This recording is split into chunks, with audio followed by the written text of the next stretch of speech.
The outcome of the November 3rd elections in the United States is truly anybody's guess. After the shocker in 2016 that came from the polls, no one really is swearing by the polls that have come so far.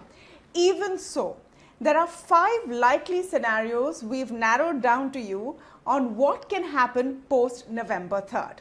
Let's go with scenario 1. In this scenario, it's a dream run for the Republicans, a red surge. So in this scenario, the Republicans win the White House, Donald Trump is back, they win the Senate and the House of Representatives. Right now, the Republicans have a slight edge in the Senate and the Democrats are up ahead in the House of Representatives. This scenario, as per all polls, is extremely unlikely. Let's look at scenario number 2.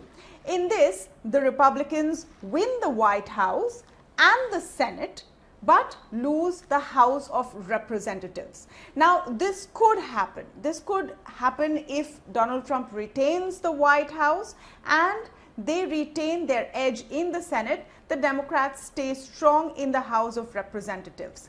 This scenario pretty much means status quo with what's happening in Washington right now, where there is a logjam and it's very difficult to push through important decisions, including a new stimulus package. Let's look at scenario 3. Now, in this scenario, Republicans win the White House while losing the Senate and the House of Representatives.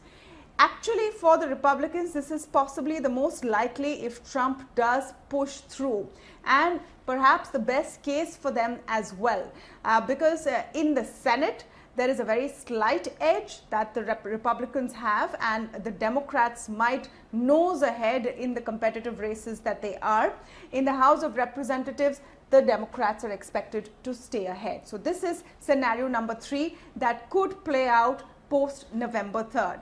Let's look at scenario number 4. Now, in this scenario, Democrats win the White House, keep the House of Representatives, but lose the Senate. This is also likely. It is one of the many scenarios that could play out, and the outcome would be a continuous logjam in the United States and in political circles in Washington for the next 4 years. So not great for policy making on any level at all. Now let's look at scenario number 5. This, of course, is the dream run for the Democrats, the blue surge, and in this scenario, Biden makes it to the White House, they win the Senate, and they retain the House of Representatives as well. This would be great for the Democrats. It's also likely right now as per the polls, but with polls come the disclaimer of what happened last time round.